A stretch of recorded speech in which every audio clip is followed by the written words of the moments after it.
Dieu honore celui qui l'honore. J'honorerai celui qui m'honore, mais ceux qui me méprisent seront méprisés. 1 Samuel chapitre 2 verset 30. L'honneur de Dieu est-il le principal but de la vie, la règle de ma conduite? Dans ce cas, il m'honorera. Je pourrais pour un temps ne pas recevoir d'honneur de la part des hommes, mais Dieu me le dispensera lui-même de la manière la plus effective. Il se trouvera en définitive que le plus sûr moyen d'être honoré par lui sera de consentir au mépris à cause de la conscience. Élie avait déshonoré le Seigneur en dirigeant mal sa maison. Ses fils aussi avaient déshonoré l'Éternel par une conduite indigne de leur office sacré. C'est pourquoi le Seigneur ne les a pas honorés, eux, mais il a honoré la fonction de sacrificateur en l'élevant à leur famille et à leurs descendants, ainsi que la direction du pays qu'il donna au jeune Samuel. Si je veux voir ma famille ennoblie, je dois honorer l'Éternel en toutes choses.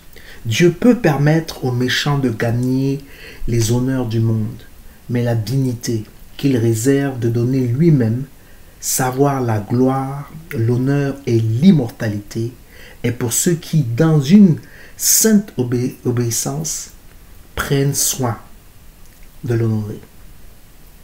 Que puis-je faire aujourd'hui pour honorer le Seigneur? Je lui rendrai gloire par le témoignage de ma bouche et par mon obéissance pratique. Je l'honorerai aussi de ma personne et de mes biens en me consacrant à lui pour quelque service spécial. Considérons maintenant de quelle manière particulière nous pourrons l'honorer aujourd'hui, puisqu'il promet de nous honorer à son tour. Oui, je veux rappeler ici à quelqu'un qu'il est important d'honorer Dieu, car Dieu, en effet, honore celui qui l'honore. Et en voulant honorer Dieu, cela me permet de pouvoir... Ce qui me vient à l'esprit, c'est un peu la vie de Anne, cette femme qui attendait un enfant pendant longtemps. Ce qui est intéressant, c'est que les Saintes Écritures nous disent très bien que cette femme, ses entrailles ont été fermées par Dieu.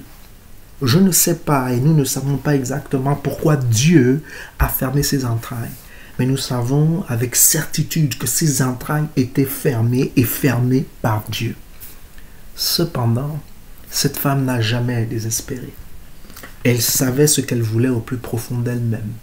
Et elle savait que Dieu, non seulement il était capable de lui donner ce qu'elle désirait, et qu'il était capable de délivrer ce qu'elle voulait et ce qu'elle espérait, à un tel point qu'elle est allée au temple et souvent elle répandait son âme devant Dieu. Il est important pour chacun de nous de comprendre et de réaliser que lorsque nous nous approchons de Dieu, nous devons avoir en nous l'assurance que Dieu est capable de nous donner ce dont nous avons besoin. Nous ne pouvons pas venir à Dieu avec le doute dans le cœur. Nous ne pouvons pas venir vers Dieu en pensant que Dieu n'est pas capable ou en pensant que Dieu ne veut pas nous donner ce dont nous avons besoin. Nous devons venir vers Dieu en ayant la certitude que s'il nous a entendus, alors il agira. Oui, Dieu ne peut ne pas agir exactement quand nous le voulons. Mais ce qui est certain, c'est que Dieu agit toujours au bon moment. Parce que tout ce que Dieu fait est bon.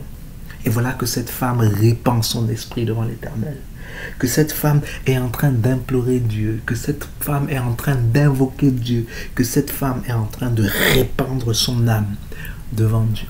À un tel point que le prêtre de l'époque qui la voit, les sacrificateurs qui se trouvaient dans le temple qui la voyaient, étaient convaincus qu'elle avait bu et voulaient la réprimander en disant: comment peut-elle oser venir dans la maison du Seigneur dans un tel état?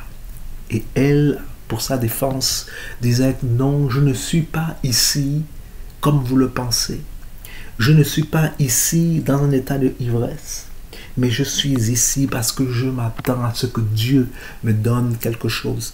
Au plus profond de moi-même, je désire avoir un enfant. Et alors qu'elle invoquait Dieu, alors qu'elle interpelle Dieu, alors qu'elle s'adresse à Dieu, la Bible déclare que Dieu se révèle à elle. Et lorsque Dieu se révèle à elle, il décide de faire un compromis, si je peux m'exprimer ainsi, avec Anne. Anne veut un fils. Et à cette époque, Dieu lui-même veut un prophète. Et leurs désirs s'entrejoignent.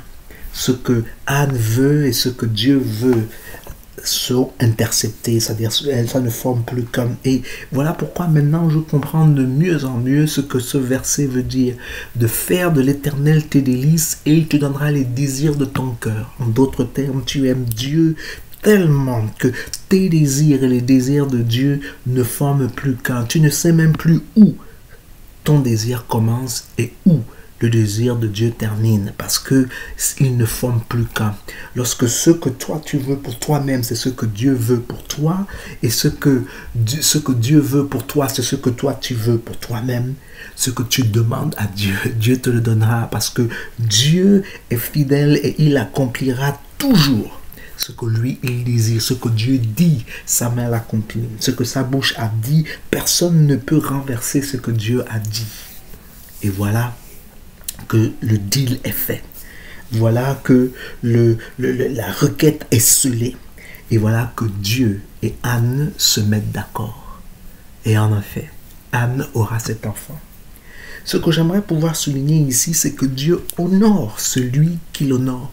Il est important pour nous d'honorer Dieu. Il est important pour nous de nous soumettre à Dieu. Il est important pour nous de faire et d'accomplir la volonté de Dieu. Nous ne pouvons pas nous permettre de vivre dans la vie, dans le monde des vivants, comme s'il n'y a point de Dieu, parce qu'il y a un Dieu. Nous ne pouvons pas vivre notre vie comme s'il n'y a pas des principes et des préceptes spirituels que Dieu lui-même a établis et les violer en s'attendant que nous puissions jouir pleinement de la vie. Ce n'est pas possible. Nous devons vivre selon les plans et les desseins que Dieu lui-même a formulés pour chacun de nous. Parce que ce que Dieu fait est bon, pas de temps en temps, mais c'est bon en tout temps. Je sais que celui qui honore Dieu, et Dieu lui-même honorera cette telle personne. Et j'irai plus loin. Nous ne pouvons pas ignorer, nous ne pouvons pas honorer Dieu, autant pour moi, si nous n'honorons pas nos parents. La Bible déclare que si on honore son père et sa mère, alors nos jours vont se prolonger. C'est en effet le seul commandement qui est suivi d'une promesse.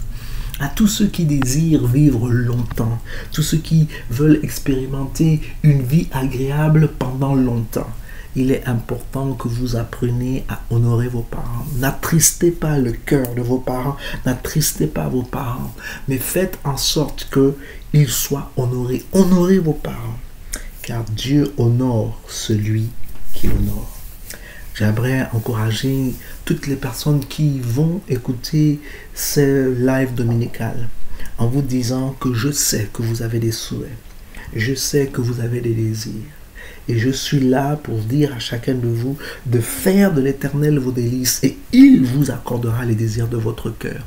Je suis en train de vous dire d'honorer Dieu, de ne pas vous lasser de faire le bien. La Bible est claire que celui qui fait le bien continue à faire le bien et que celui qui fait le mal s'arrête, qu'il se repente, qu'il change de voie.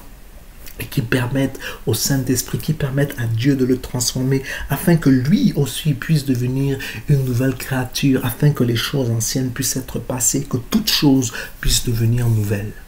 Je veux encourager aujourd'hui quelqu'un à honorer Dieu, quelqu'un à exalter Dieu. Si vous voulez que Dieu vous honore, vous avez un désir, vous avez quelque chose que vous voulez pouvoir accomplir, quelque chose que vous vouliez pouvoir faire, je vous encourage à rentrer dans la présence de Dieu, à honorer Dieu, à exalter Dieu, à aimer Dieu, à répandre vos âmes devant Dieu, à marcher votre vie selon les principes et les préceptes de Dieu. Et je peux vous garantir que le Dieu qui a créé le ciel et la terre vous accordera les désirs de votre cœur. C'est ma prière pour chacun de vous en ce jour. Que Dieu vous bénisse, que Dieu vous fasse énormément de bien, que Dieu vous prospère dans toutes vos actions et à cause du fait que vous mettez toute votre confiance en Dieu, je prie que vous ne soyez jamais dans la honte et que vos ennemis ne triomphent jamais sur vous. Que Dieu vous bénisse. C'est au nom de Jésus que je scelle cela dominical. Amen.